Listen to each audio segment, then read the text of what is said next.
But what's more important is what's the finding from there, all right? So these are the individual individual stocks expected return and standard deviation. So earlier from our exercise, we obtained stock A's expected return, which was 11.25%, and stock B's was 12.5%. Standard deviation was 19.8% and 14.4%.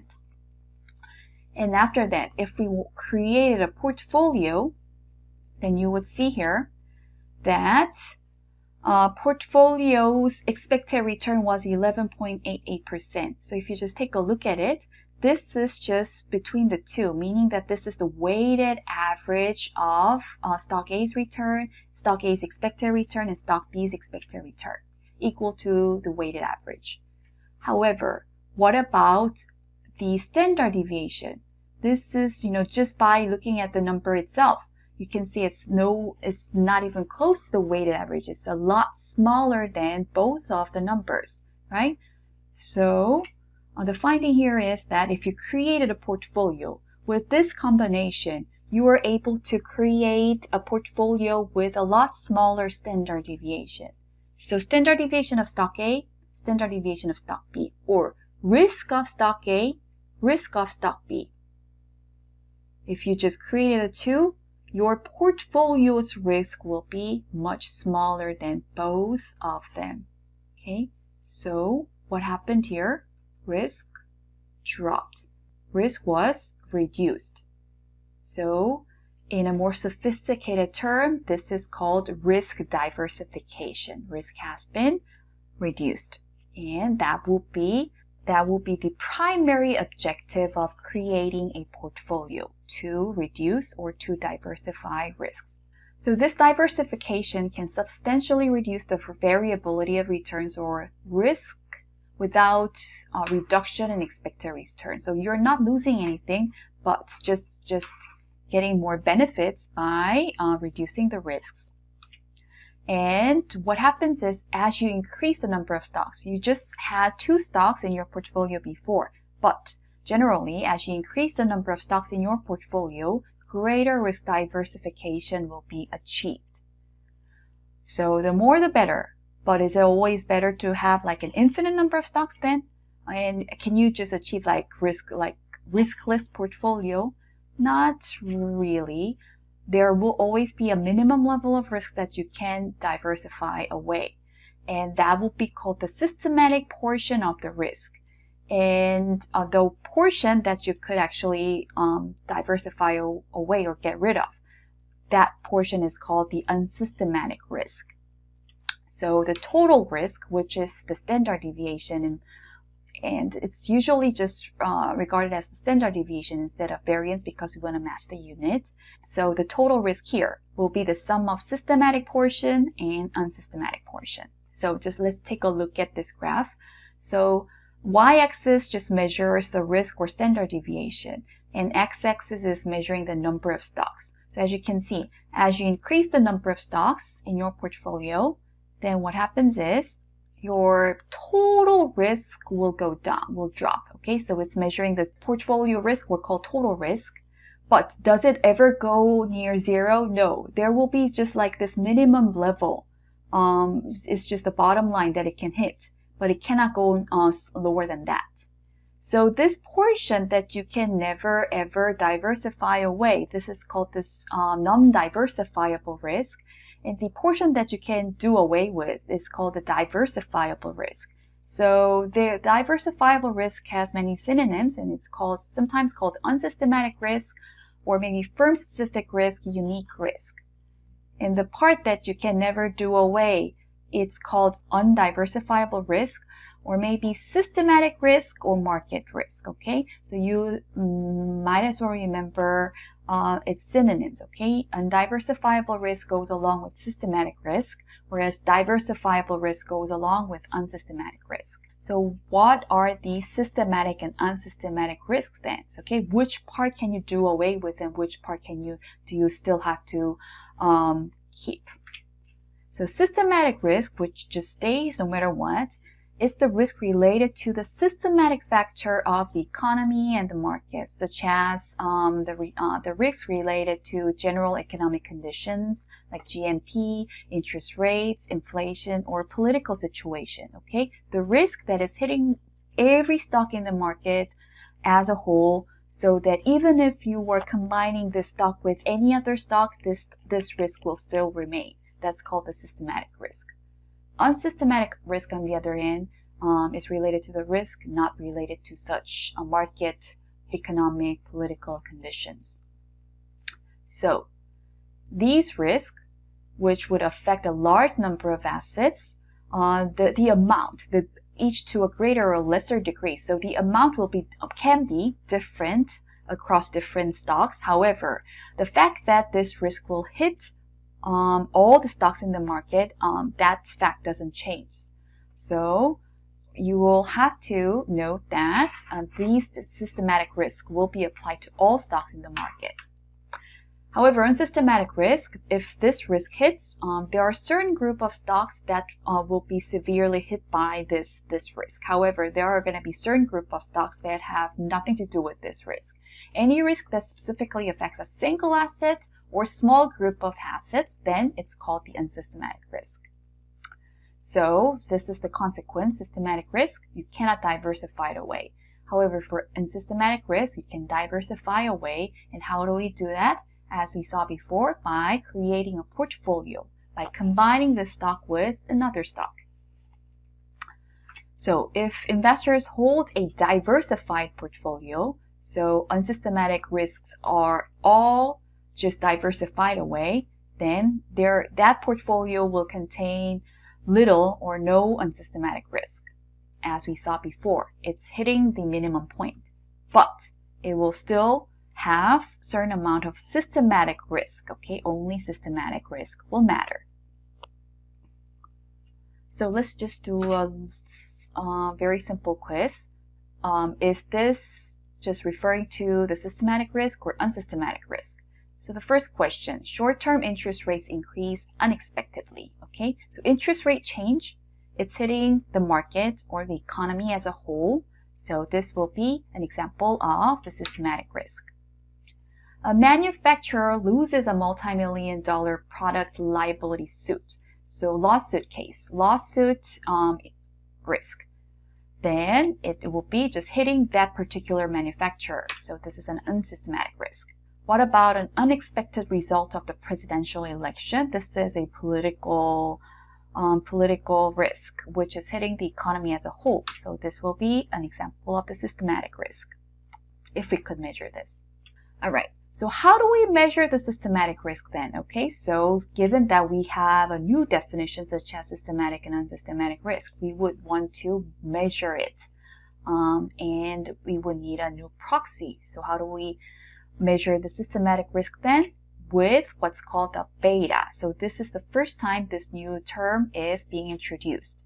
What beta does is measuring the stock's volatility to the market, or sensitivity of a stock's movement against the market's movement. And also what it does is measuring the contribution of a security to the overall riskiness of the market. So it's measuring the contribution, sensitivity, or volatility. Okay, so it will always have to be paired with the market. That is the key word here. And how do we measure it? By measuring the stock's beta. So, and beta is measured as stock J's covariance with the market divided by the market variance. So do we need to remember the definition here? No, it will always be provided to you at this level. One thing to remember here though is that you need to use beta to proxy the systematic risk. And let's suppose instead of using an individual stock, you are using a portfolio and you wanted to measure this portfolio's beta. Then no worries, you will still be able to get the weighted average of the betas of the member stocks in a portfolio, and that will be the same as portfolio P's beta. So for your beta, simple just facts that you want to remember is beta will be equal to 1 if it has an average risk. And what we mean by the average, the market's average. So market risk will always be like 1. And if it had a higher average, higher than 1 beta, then the stock will be riskier than the average or riskier than the market. So the cutoff here will be always like 1. If beta was smaller than 1, on the other hand, stock is regarded less risky than the average or the market. Most likely your stocks will have betas within the range of 0.5 to 1.5. Sometimes you will see way above that, like Amazon for instance, and what that means is it's very, very risky. Beta of the market, as I told you, the cutoff is always 1, meaning that the beta of the market is 1. And beta of a T-bill, or T-bill is usually regarded as the riskless, risk-free asset in an economy. So risk-free assets beta, because it's risk-free, no risk, okay? Its beta will be equal to 0. Now let's take a look at the total and systematic risk. So let's suppose you have two stocks, stock A and B. Its standard deviation was 20%, 30%, beta was 1.25 and 0.75. So one thing measures total risk and the other measures systematic risk. As you would already note, total risk is measured with standard deviations. Systematic risk goes along with beta. Just keeping that in mind.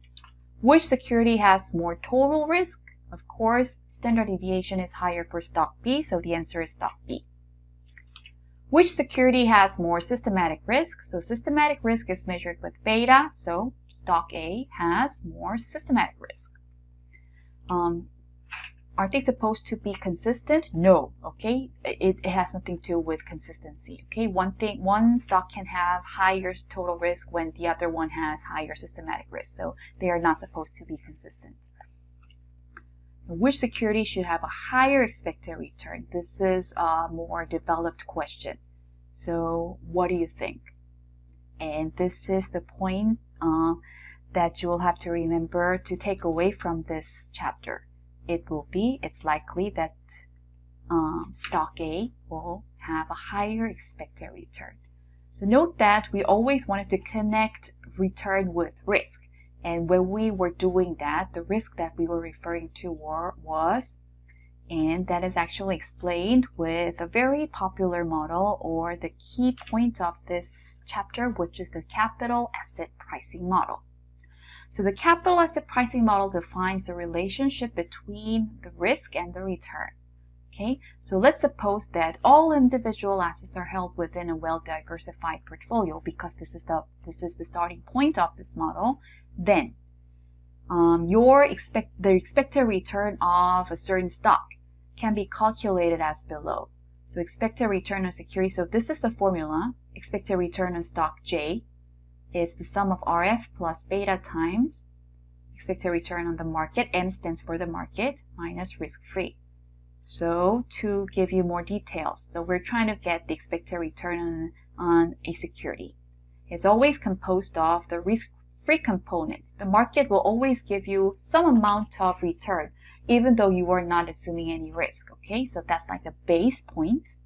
And then in addition to that, you will have additional risk premium. And that is captured by the risk of the stock, which is the beta, or the systematic risk of the stock. You multiply that by market risk premium. And market risk premium is measured by market's expected return minus risk-free. A lot of times it's provided to you in most cases, especially in a basic level. And historically, it's known to be around 6 to 8%. Okay, so within this range, you will be given a certain amount for market risk premium. And even if you were not given this information, you can still obtain that by getting the difference between expected return in the market and the risk-free. Okay, so this is the formula to take away. And the key idea here is that your expected return can be represented in a linear format. If you knew its beta, if you can figure out the beta, it will always be proportional to the multiplication of the market premium.